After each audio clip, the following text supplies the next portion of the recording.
Sentido Económico 2025. Son las 9 de la mañana y 6 minutos de este día miércoles 12 de noviembre de 2025, en el que estamos iniciando nuestro capítulo 186 de Sentido Económico, pero tenemos la posibilidad de que nos haga el saludo en vivo hoy el señor Sebastián Bordato. Buen día, Argentina, buen día, Oberá, a vivo, aquí. Muy bien. Para todos ustedes. Bienvenido a los estudios, al espacio siempre. Lo había prometido de estar cada tanto, así que tuve que cumplir. Sí, obvio, más vale. Sabíamos que iba a llegar ese momento, claramente. Aquí estamos, después de tantos años. ¿Cuántos años, Ale? 5. 5, ya estamos iniciando, digamos, ya bien, claro. tenemos iniciado, bastante iniciado hace 3 meses el quinto ¿Cuántos año. podcasts? 186, este va a ser el 186, más alguno suelto que nos quedó por ahí del comienzo, capaz que podríamos redondear en 190 y pico, pero no creo que los 200, me parece que no todavía. Salidas en vivo son esas. Sí, exactamente. Porque empezamos con los podcasts de entrada. Rapidito, fueron pocos los que quedaron afuera. El primer invitado que tuvimos en este programa nos retrotraemos a 186 para atrás. Fue Pablo Tamburo. Muy bien. Sí. De Argensan, le mandamos un cariño grande. Lo vamos a tener que volver a tener para conmemorar el redondo. Y está en el estrellato ahora, porque bueno, Argensan compró Tía Maruca, que estaba media complicada, bueno, y ahí están los amigos que hacen las pipas. Claro. Cuando vas al kiosco, comprar las pipas, tal cual. Es Argensan. Así que bueno, entre otras para cosas. Que tengas muchos otros productos y bueno, y las pipas que las mandan a China. Y después ha pasado infinidad de gente por acá, ¿no? La verdad que espectacular. Y hoy vamos a tener un invitado justamente que ya lo tenemos grabado, que es nada más ni nada menos que Nacho Snichowski, para nosotros un amigo de este espacio que es el Head of Research de IEB, del grupo IEB, que bueno, o sea, después de esta temporada que tuvimos de resultados y que siguen los resultados, bueno, con él hicimos un repaso de cómo salió el trade electoral. Y bueno, cómo están también ahí en el foco, en la lupa, las acciones de las empresas argentinas. La verdad que, bueno, todo lo que pasó que fue tanto, plantea también un escenario muy prometedor para el mercado argentino, como siempre se dice, si todo sale bien, ¿no? Sí, las reformas sobre todo, que hemos hablado un poco de eso. Yo hace poco escribí algo en relación a Así es. No es sencillo sacar las reformas que se quieren sacar, obviamente está todo dado para que eso ruede, pero esto es Argentina, ¿viste? Esto es Argentina, pero a ver, hay una cosa que también se está dando con respecto a este tema, y es que todos los diálogos que se están teniendo en este momento con los actores políticos, con los actores gremiales, con los gobernadores, con todos los sectores, están girando sobre los mismos ejes, sobre la necesidad y sobre la importancia que salgan precisamente todas estas reformas, ¿no? Primero el presupuesto. Primero que nada, el presupuesto 2026 y después, bueno, las reformas, la laboral, la tributaria y quién sabe más adelante, porque la ponía ya también a posteriori de las elecciones en un escenario, en un horizonte un poco más lejano, la previsional en algún momento el presidente Javier Milei. Pero si te parece, aprovechamos también estos minutitos y vamos mechando también algunos datos de mercado. Vamos.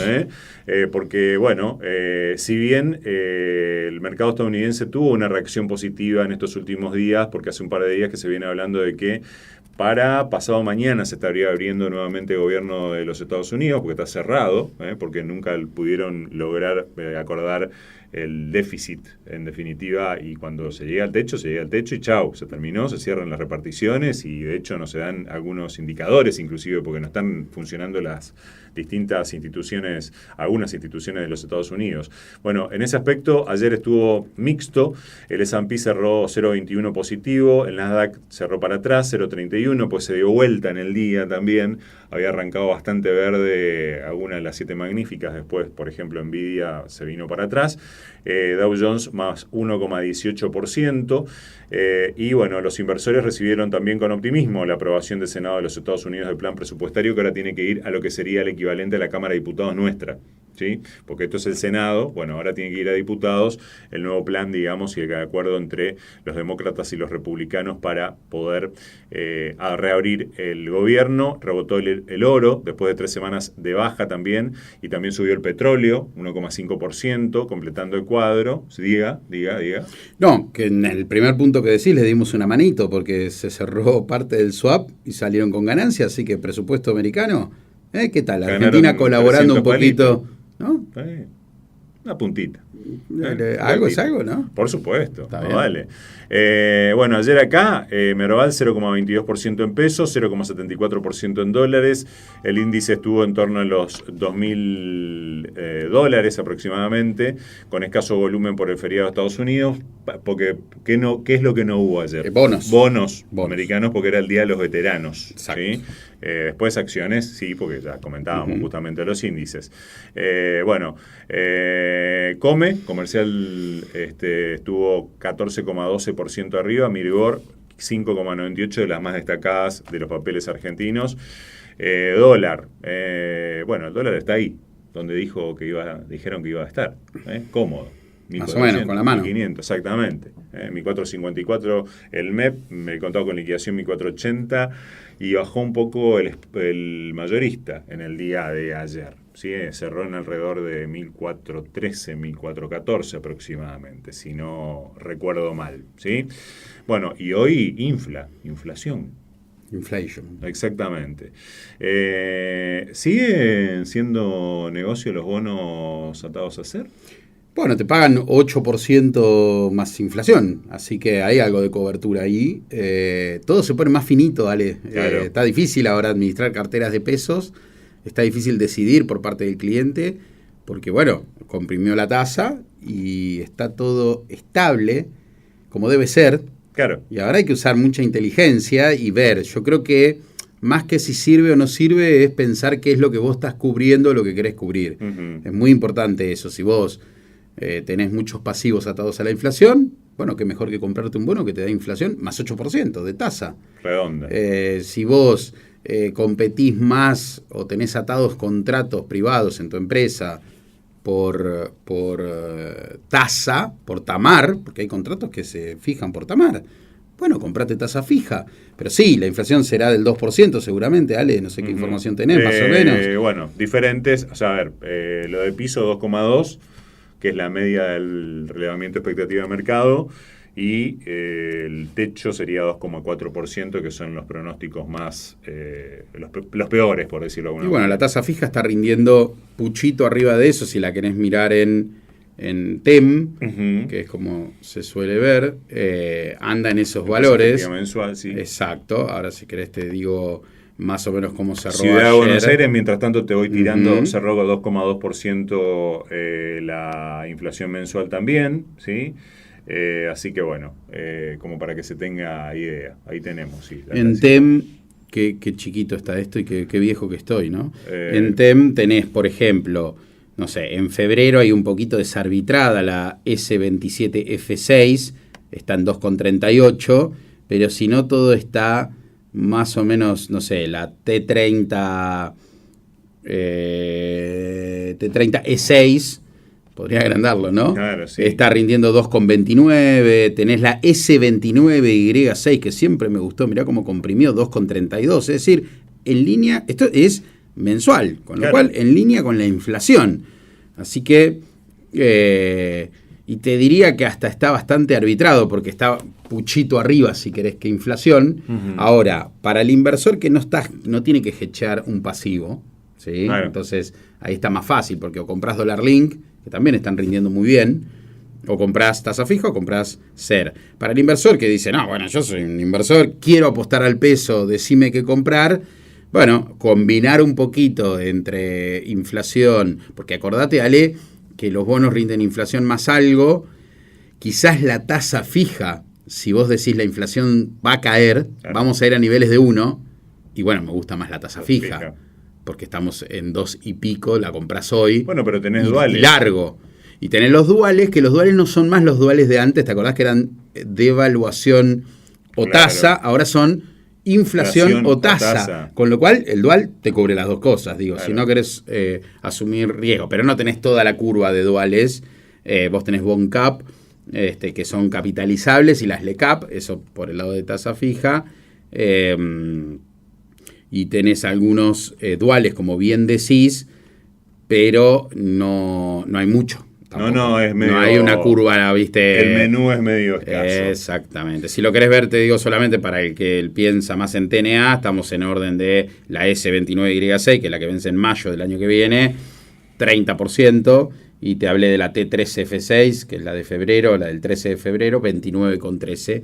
Esas son las tasas en Argentina, lo cual se traduce en que tasas de cheques también las empresas están financiando bastante aceptable, Ale. Hoy un cheque de CGR de primera línea, vamos a nombrar a Sindar, andás en el 35% para plazos de 90 días. Bien, bueno, bastante bien. Mucho, ¿no? Bastante bien. Para lo que eran las tasas de hace, ¿cuánto? ¿2 meses? Sí, un mes y medio. Sí.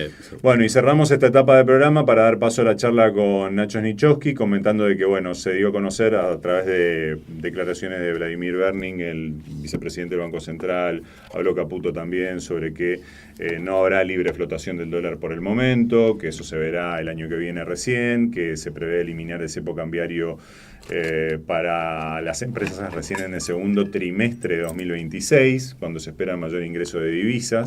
Así que bueno. ¿La voy a poder escuchar la nota? Por supuesto. ¿Tomamos unos mates? Desde ya. ¿Y allí vamos? Bueno, muy, muy primoroso el mate. Es de mi mujer, por eso. Está bien. Cada uno le pone las cosas que quiere. No vamos a nombrar la marca porque no es auspiciante. Entonces, si quieren que la nombremos, no, sí, claro. Pero usted la conoce bien.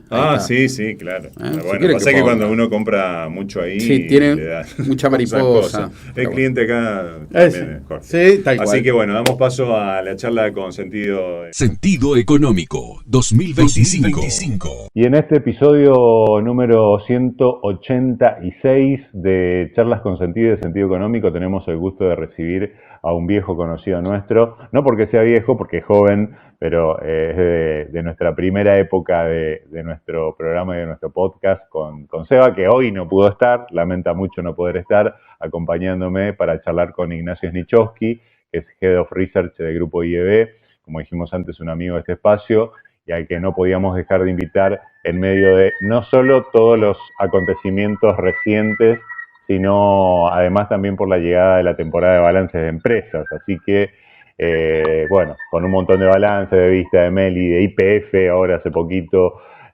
un montón, y bueno, y un horizonte que parece también muy prometedor para las distintas empresas argentinas, lo que no tiene que dejar de lado tampoco un análisis muy concienzudo de qué papel es el adecuado según nuestro perfil para incorporar a las carteras, así que bueno, muy contentos de recibirte, Nacho, nuevamente en este espacio y muchas gracias por tu tiempo, como siempre también.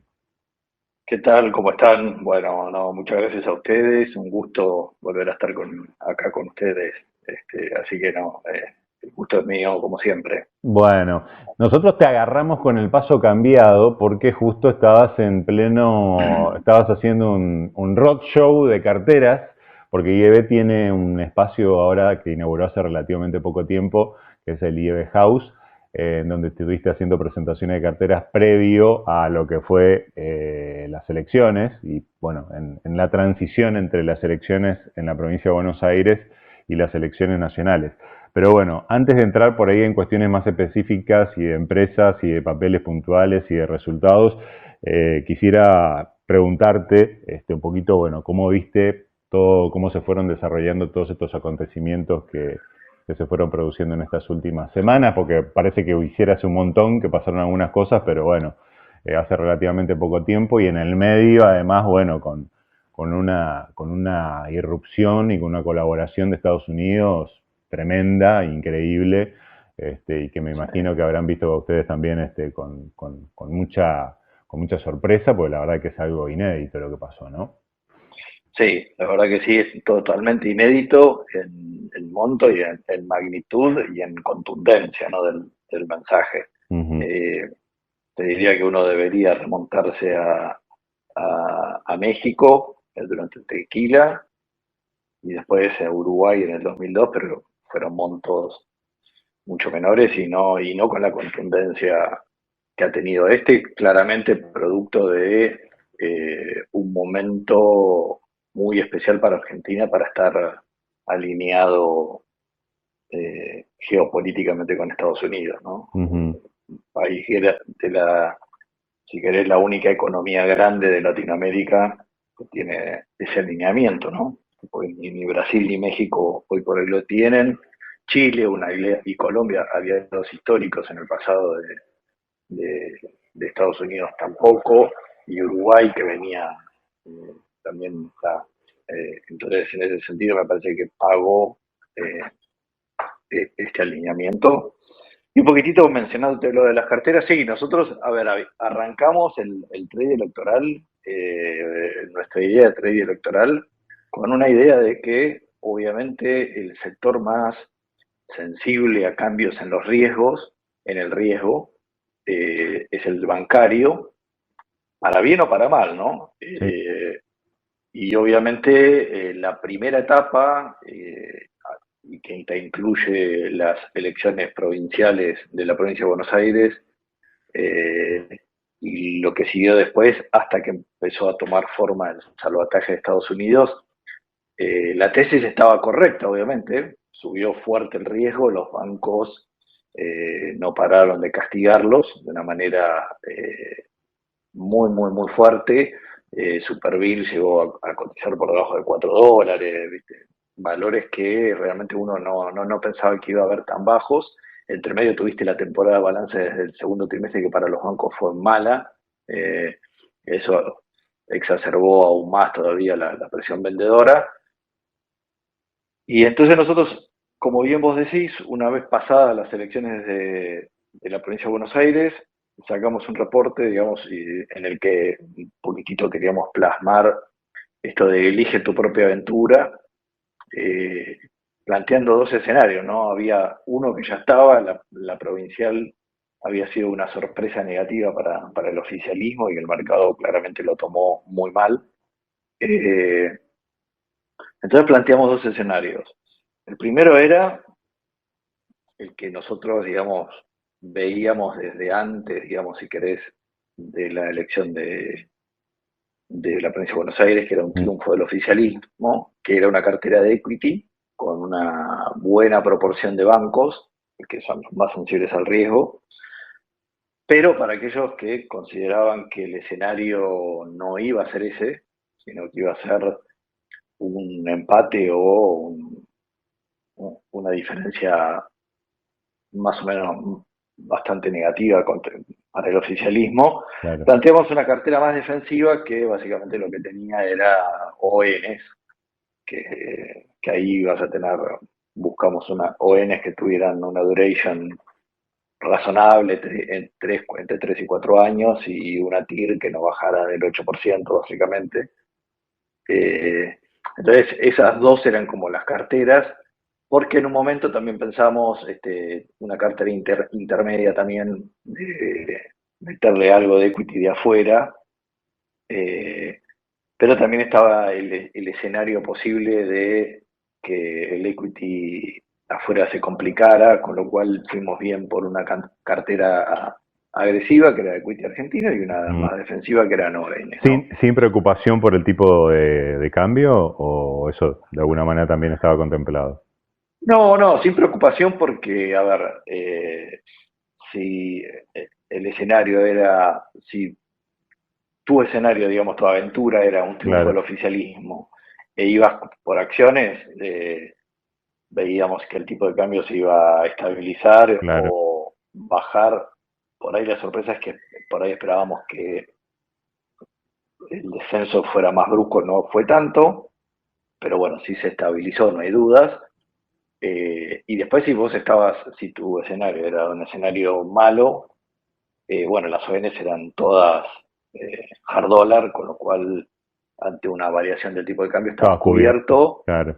Sí, uno podría decir que, bueno, las ONs argentinas, casi todas, cotizan ampliamente por arriba de la par, y un escenario muy negativo te puede llegar a... Ya se había visto en algún momento, en el momento justo después de la semana después de las elecciones de Provincia de Buenos Aires, Sí, que era tal el castigo a la deuda soberana que ya le empezaba a pegar a a la algunas ONs, privada, ¿no? claro. Sí, qué sé yo, tenías créditos como Edenor, por ejemplo, al 26, que llegó hasta a valer $95, 95, 96, que te da una TIR de 17%, y hoy ya están 103, $104 otra vez, ¿no? Ujú. Tuviste un golpecito, empezaron a sentir las ONs, y si te ibas a un escenario realmente disruptivo, como perdió en las elecciones provinciales el oficialismo, obviamente las ONs probablemente hubieras tenido un efecto precio, pero digamos a nivel tipo de cambio nos parecía que era lo más defensivo, si querés, para Sí. estar invertido, ¿no? Ujú. Eh, y bueno, después luego de eso, luego del triunfo, obviamente, bueno, los bancos fueron lo que más reaccionó. Acto seguido, nuestra estrategia, que fue la que fuimos un poquitito planteando y plasmando en nuestro semanal, fue, una vez que los bancos pegaron el salto, pasarse a regulada, porque considerábamos que estaban desarbitradas y también estaban muy castigadas, porque obviamente el fantasma de volver por ahí a prácticas del pasado, pisar tarifas, te pega fuertemente en los flujos, Ujú. y la verdad que resultó muy bien. Nuestra tercera etapa, digamos, era rotar a materiales. Nos ganó de mano, si querés, un poquitito esto del acuerdo con, con Estados Unidos, o el potencial acuerdo para el aluminio y el acero, que hicieron que Texar y Aluar volaran en las últimas dos ruedas, con lo cual nos ganó de mano materiales, pero bueno, nos sigue gustando ahí Loma. Y obviamente los bancos, ahora lo que vemos es obviamente achicando un poco, eh, y creo que me da la sensación que van a estar en esta tónica hasta ahora, que en 10 días presentan resultados, ¿no? Porque ya estamos en la tercera, en la semana, en la temporada de balances del tercer trimestre. Claro. Y en ese sentido, de lo que, ya que estamos, digamos, y mencionas los balances, de lo que vinieron viendo, de lo que vienen analizando, más o menos estaba en línea con lo que se esperaba, hubo algunas sorpresas. Bueno, por ejemplo, un balance muy esperado, aunque ya también, digamos, más o menos se sabía cómo podía venir la mano un poco con YPF, que, bueno, por ahí penalizó más que nada por el lado, digamos, de evaluatorio, ¿no? Sí, mira, la verdad la temporada de balance hasta ahora te diría que bastante en línea con lo que nosotros esperábamos. Eh, Muy bien las reguladas, ¿no? Un cash flow muy estable, muy defensivo. Obviamente, tanto transpor- transporte de gas como la distribución de gas, tuviste una caída pequeña en las ventas con respecto al año pasado, pero no por un efecto de tarifa, sino por un efecto de que, bueno, el trimestre del año pasado, el tercer trimestre del año pasado, fue sustancialmente más frío la temperatura promedio que el de este, con lo cual ahí, Vendieron más, así de fácil, claro, digamos. exactamente, se Ah, transportó menos gas, se distribuyó menos gas, entonces tuviste una caída leve, una leve compresión de márgenes, porque digamos, el margen bruto lo puedes acomodar, pero los gastos de comercialización son más bien fijos, que tienen menos flexibilidad, pero nada para preocupar. Esas maquinitas de generar caja, de hecho casi todas, este, tuviste anuncios de dividendos de Cogas que son muy altos. Luego Oil and Gas, también en línea, sabíamos que venía, que el impacto en el precio del crudo con respecto al tercer trimestre del 24 iba a ser muy fuerte, con respecto al segundo trimestre del 25 más o menos en línea, que el gas iba a estar estable, pero, pero la verdad que no nos sorprendió. YPF a mí en especial o en particular me pareció un buen balance, tuvo mucho debate, muchas lecturas diferentes. ujú, Yo lo leí como muy positivo. Si quieres después vamos un poquitito, hacemos doble clic ahí. sí, Y luego Loma, que obviamente siguió en la misma tónica del segundo trimestre. Para mí Loma es una apuesta ya al 2026, ¿no? Yo creo que el 2026,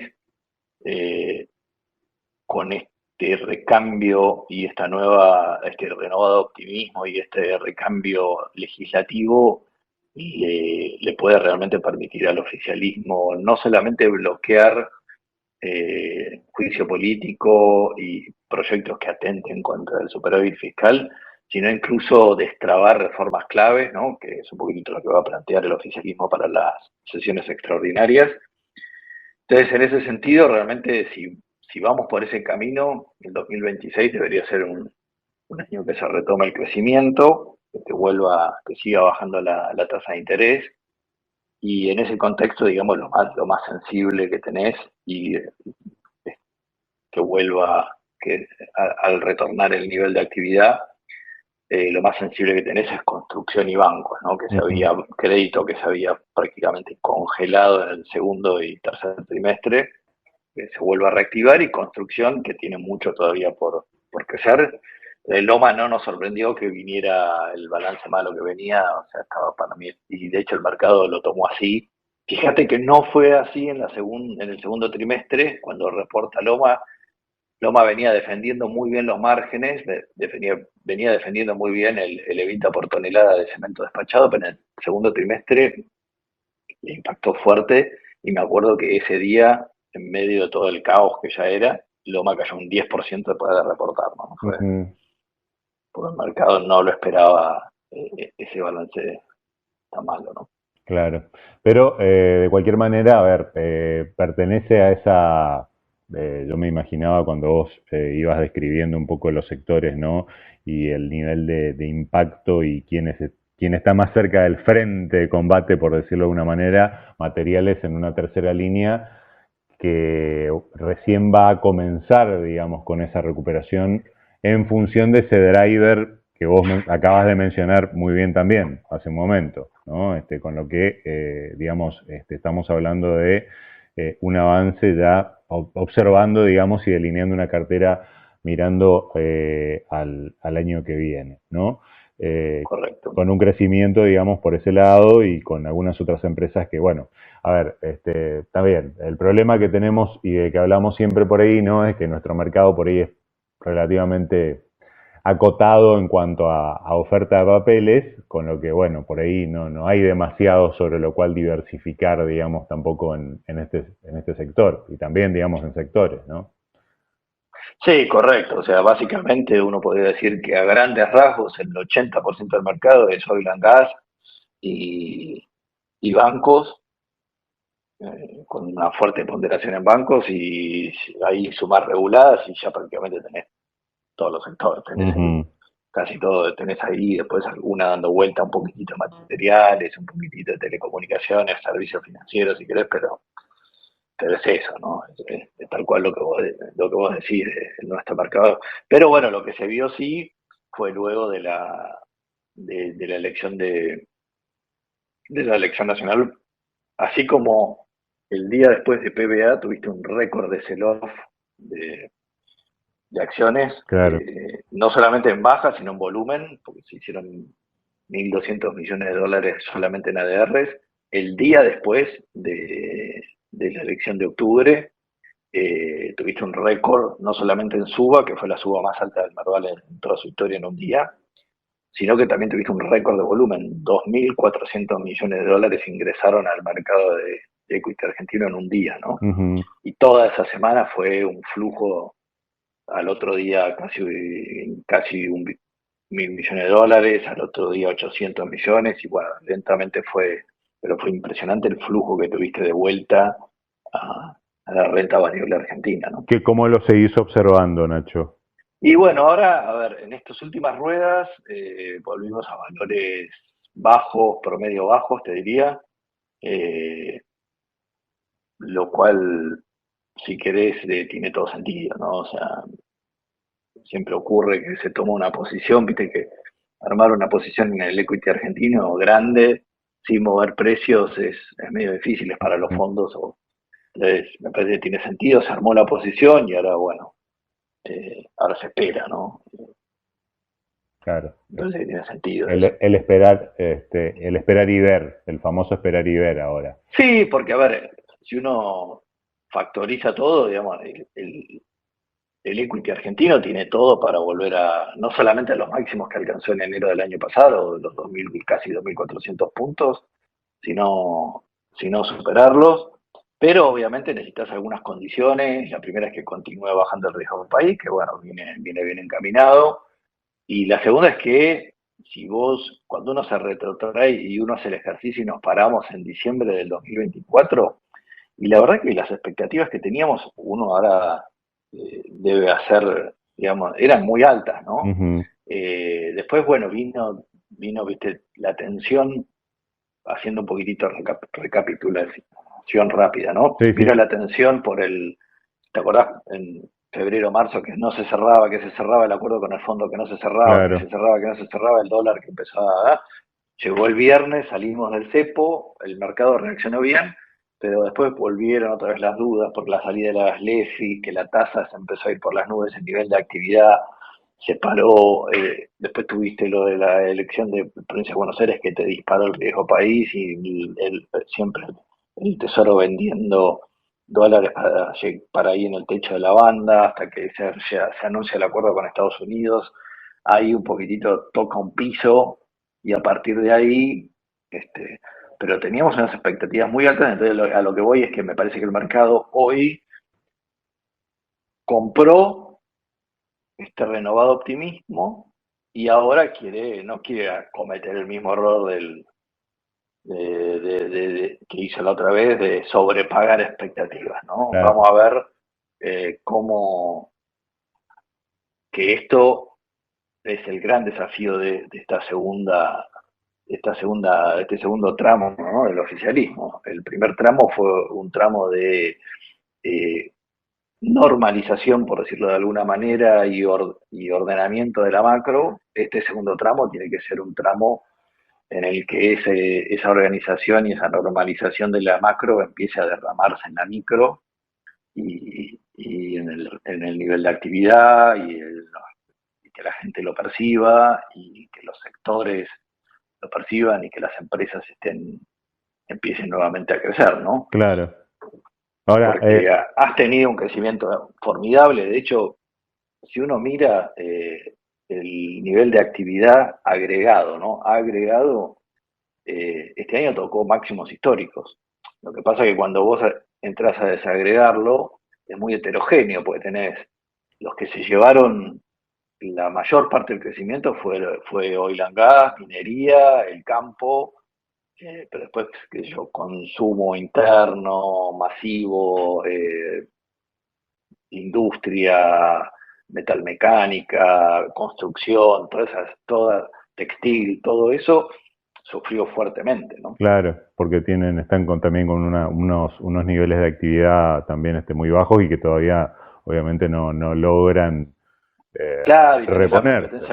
la competencia de las Estaciones importaciones, ¿viste? O también, sea, exactamente. Ahora, hablando un poco también así de cuestiones generales, antes de hacer por ahí doble clic en algunos balances que me interesa que nos amplíes. Estamos charlando, claro, también, y se lo cuento a nuestros oyentes, con Nacha Snichowski, que es Head of Research del grupo IEB. ¿Cómo puede llegar a impactar, Nacho, crees vos, el tema de porque bueno, este es el próximo driver, ¿no? El tema de la recompra de la deuda, de que se estaba hablando en estos últimos días. mirá, la verdad que sería una noticia muy, muy buena por tres lugares. Vamos a hablar primero por el lado de, obviamente, el riesgo país, eh, porque ahí el impacto es directo. Sería una muy buena noticia también a la hora de qué ocurre con los valores obviamente, que es la inversa del riesgo país, qué ocurre con los valores de la deuda soberana, porque hasta ahora lo que sabemos es que en principio el gobierno apuntaría a los 29 y los 30, ¿no? Ahí sería donde focalizaría la recompra, con lo cual, cuando uno hace más o menos rápido el outstanding que hay entre 29 y 30 ALs y GDs, son más o menos entre 22 y 24 billones de dólares, que te cuadra más o menos con el número que se hablaba, ¿viste? De lo que podría De la ser. otra parte, claro, que venía. Exacto. Entonces, y ahí si realmente ocurre eso, vos fijate que primero vos despejás el panorama del 35, ¿no? Porque ya el próximo que te... Y después te abre la puerta a una baja del riesgo país que te permita eventualmente nuevamente acceder a los mercados internacionales. Eso como primera medida. Por supuesto que me parece que la otra parte que va a continuar para que continúe bajando el riesgo país, que el mercado va a estar muy atento, es que, bueno, parece que ahora sí está todo dándose y alineándose para que el Tesoro y eventualmente, porque también Vladimir Berlin lo dejó abierta la puerta, empiecen a acumular reservas Claro. en esta cuarta fase.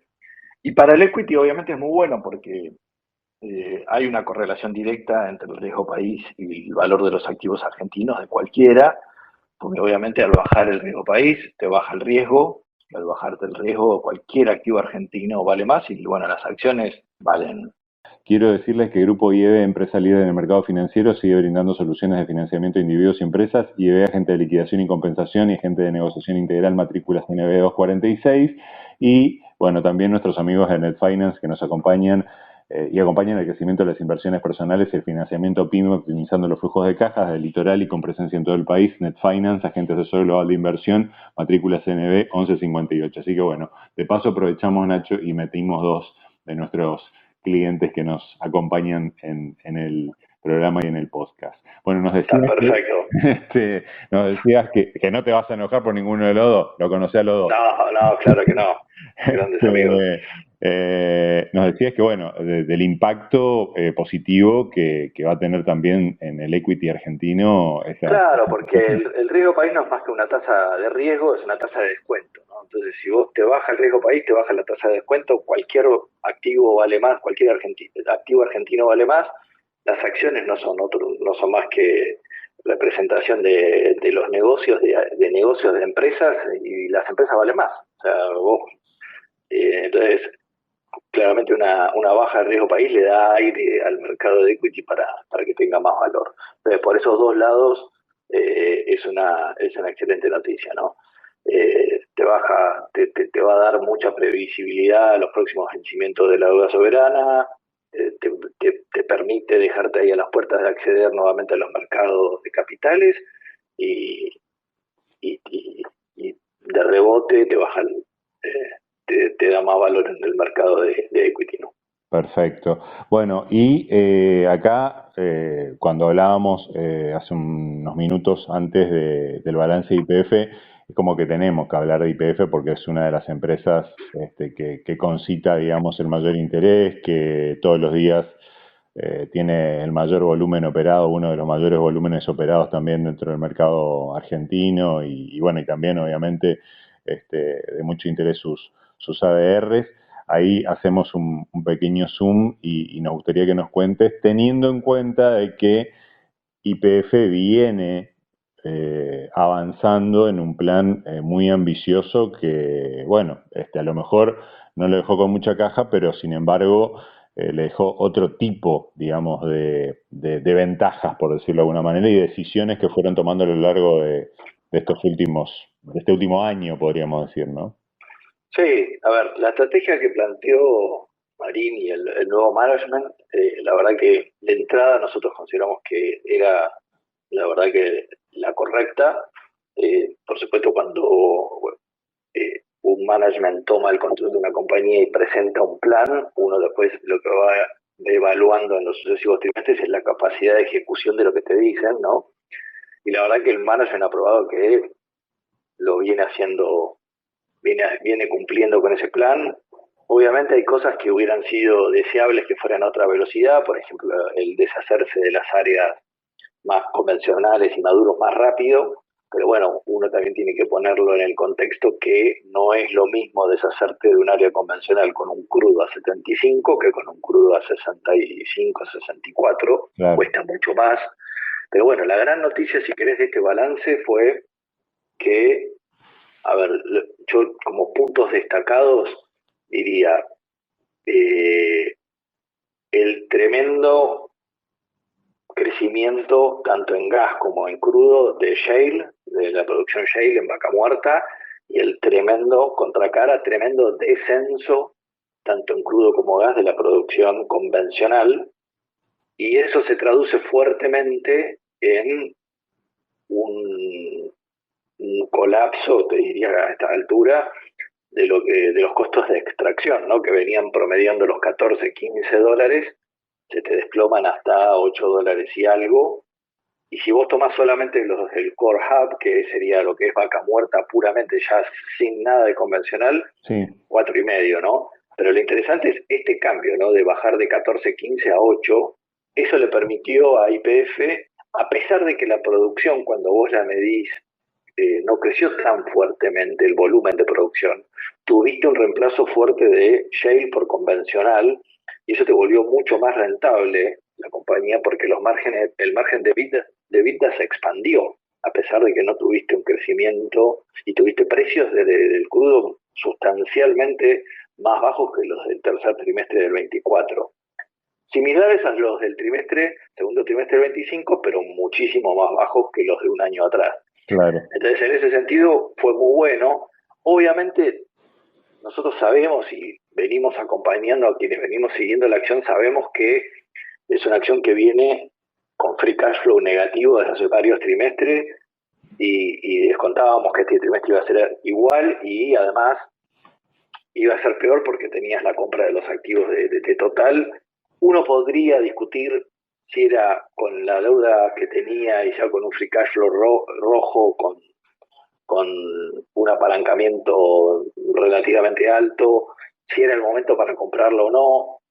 Mi posición es que sí. O sea, la verdad que eso va a ser un bien escaso en muy breve. O sea, las oportunidades de los que se han ido, para mí no llega a un punto que se agotan, y el precio que ha pagado YPF ha sido muy bueno. Era una oportunidad, la tomó. Me parece que este 2,5 de apalancamiento es el techo que vamos a ver. Me parece que es una compañía que no me preocupa.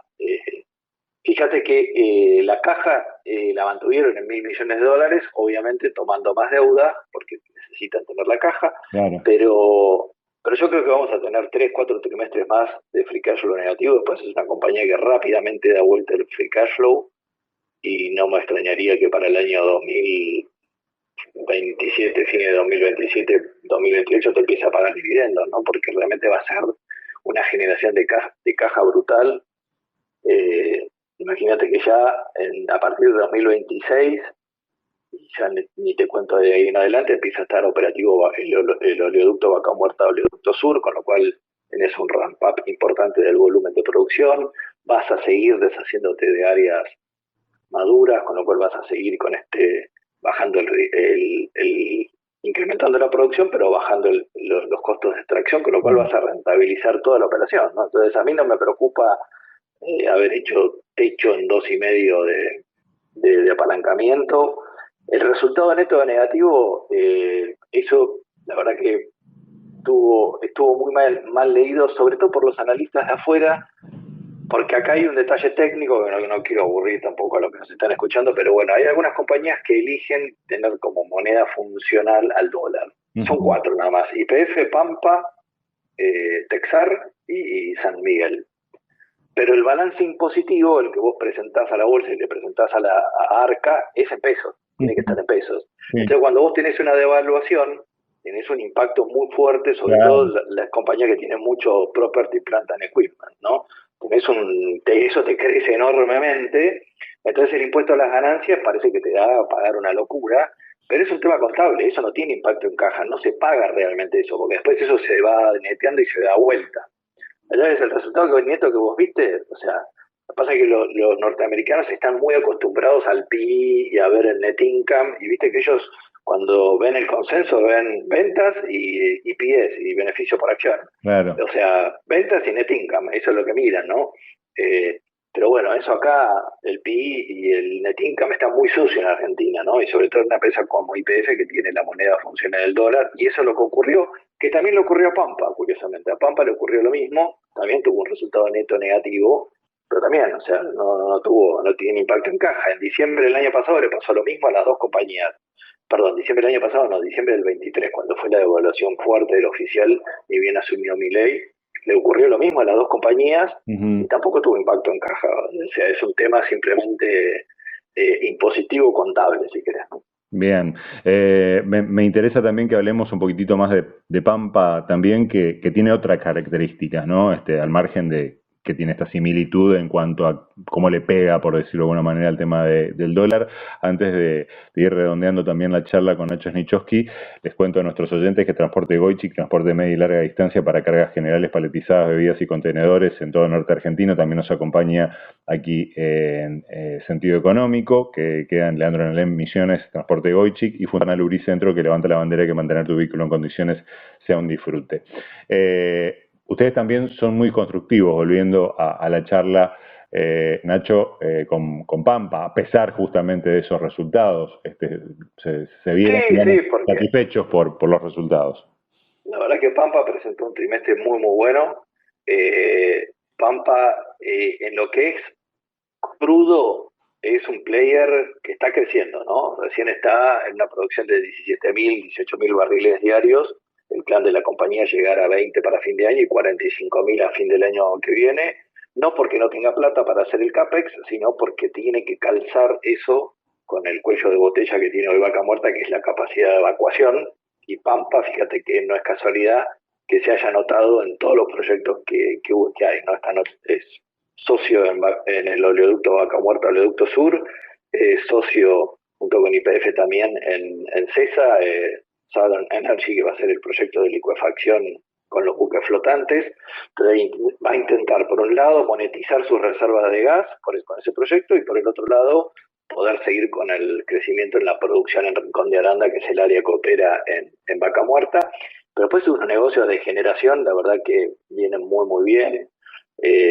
Su negocio de gas, tremendo también, o sea, está haciendo prácticamente hoy la producción de gas de Pampa es casi toda shale, no tenés prácticamente convencional. Y luego también no hay que olvidarse que Pampa tiene un 26% de Transener y un 25% de TGS, claro. Y ambas compañías reportaron muy buenos resultados, con lo cual ese segmento holding también les reportó muy bien. Y la última noticia que a mí me parece relevante es el viernes pasado, se abrió, si querés, salieron publicadas las 9 ofertas, las 9 empresas que hicieron una oferta para la reconcesión de las grandes centrales hidráulicas del Comahue, Piedra del Águila, Alicurá, El Chocón. Y bueno, obviamente Pampa ya sabíamos que iba a ser uno de los jugadores, Central Puerto, Central Costanera también están metidos ahí.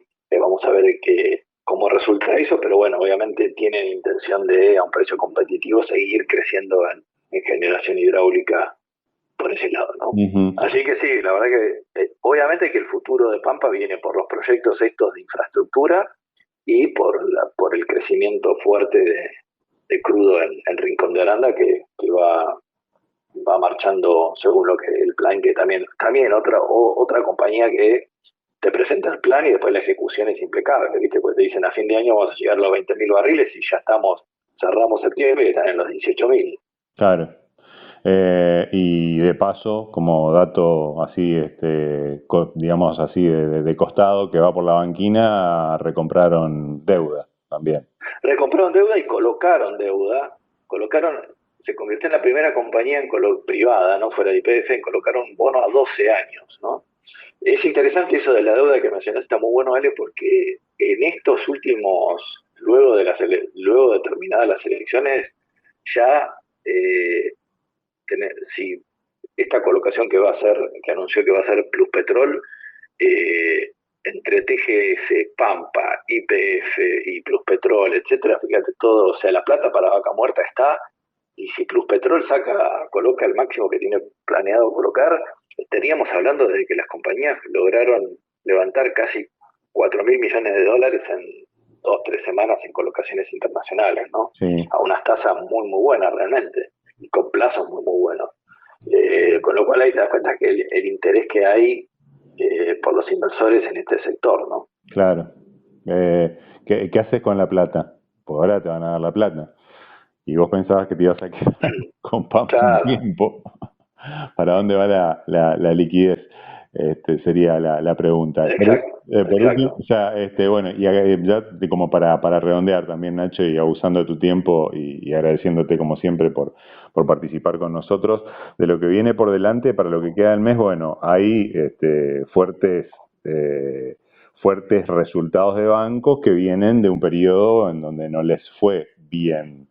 Y va a ser duro, van a presentar bastante mal, en 10 días empiezan a reportar los bancos. Yo creo que van a reportar muy mal, tuviste todo en contra, la posición de títulos públicos con mucha presión, tasas muy altas, con lo cual los ROE van a ser muy bajos y no negativos. Entonces me parece que ese momento y esta caída que están anticipando los bancos un poquitito es en función de eso, pero después me parece que el 2026, si todo sigue de acuerdo a cómo viene o como parece que va a ser, vas a tener una reactivación relativamente rápida del crédito. De hecho, al menos la oferta de créditos hipotecarios es impresionante la velocidad que volvieron a ponerlos en cartelera los bancos y a tasas ya competitivas, UVA más 4, UVA más 5, que habían llegado antes que los quitaran totalmente, habían llegado a UVA más 10, ponele. Entonces me parece que el 2026 debería ser un buen año para los bancos, pero en el medio te vas a tener esta prueba que es los resultados del tercer trimestre, que va a ser probablemente de los peores trimestres de los últimos años de los bancos, ¿no? En el elige tu propia aventura, el que elegía el caminito del medio, el moderado, se queda con un poquito de macro, con un poco de Galicia, no vende todo, ¿no? No, yo no vendería todo, ¿no? Tal cual. Sí, obviamente nosotros lo que le fuimos recomendando a los clientes es, pasada el gran rally que tuvieron los bancos, que fueron los más sensibles al riesgo, vender por lo menos la mitad de la posición y pasar a reguladas, que fue lo que siguió. Si vos te fijas, sí, acciones como Transener, TGN, Ecogas, Metrogas, fueron acciones que sí acompañaron mucho más y siguen todavía, y reducir un poco bancos, y ahora me parece que es momento para estar un poquitito reguladas, un poquitito mayoritariamente, digamos, ¿no? Mayoritariamente reguladas, oil and gas, algo de materiales y algo de bancos, ¿no? Y luego, una vez pasada la temporada de balance de los bancos, volver a incrementar bancos por ahí a valores, recomprar a valores un poquitito más atractivos de lo que llegaron a estar, que ya, y ahí ya mirar derecho. Pero no, a ver, quien tiene armado una posición, yo no tengo duda de que el equity argentino, si las cosas ocurren como las estamos viendo, tiene un 2026 muy, muy bueno por delante, ¿no? Todos los sectores. Sí, es difícil ver uno que no. Uh-huh. Y algo que por ahí, por el momento, como para ya terminar, el famoso tema de la perlita, haya estado un poco subestimado desde tu punto de vista y en lo que puede haber algo interesante, al margen de todo lo que venimos charlando. Mira, me parece que casualmente YPF es una de esas acciones que vos decís, por evaluación, ¿viste? Y contra upside, uno ve la recuperación que tuvo Vista, uno ve la recuperación que tuvo Pampa, que tuvo TGS. YPF me parece que es una acción que todavía tiene recorrido, sobre todo porque por esto de la lectura esta de un trimestre. Si bien el mercado en general lo tomó bien, hizo una lectura correcta, me parece que ahí en Oil and Gas sin duda YPF.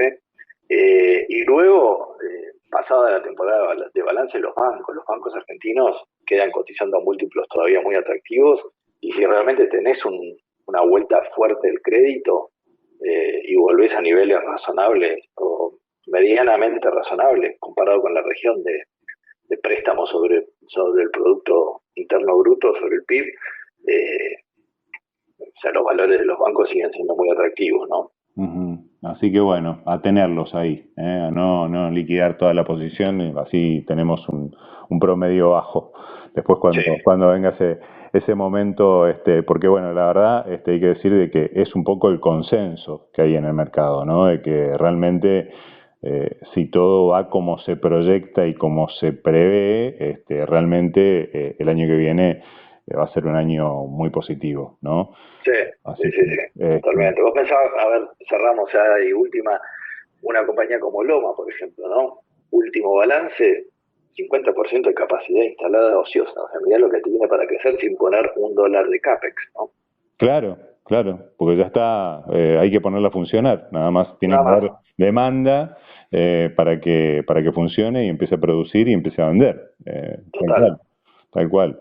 Así que bueno, Nacho, la verdad, un placer como siempre charlar con vos y bueno, la próxima presentación en IEB House vamos a tratar de estar personalmente. Dale. Excelente, buenísimo. Así que te Más que agradecemos. bienvenido.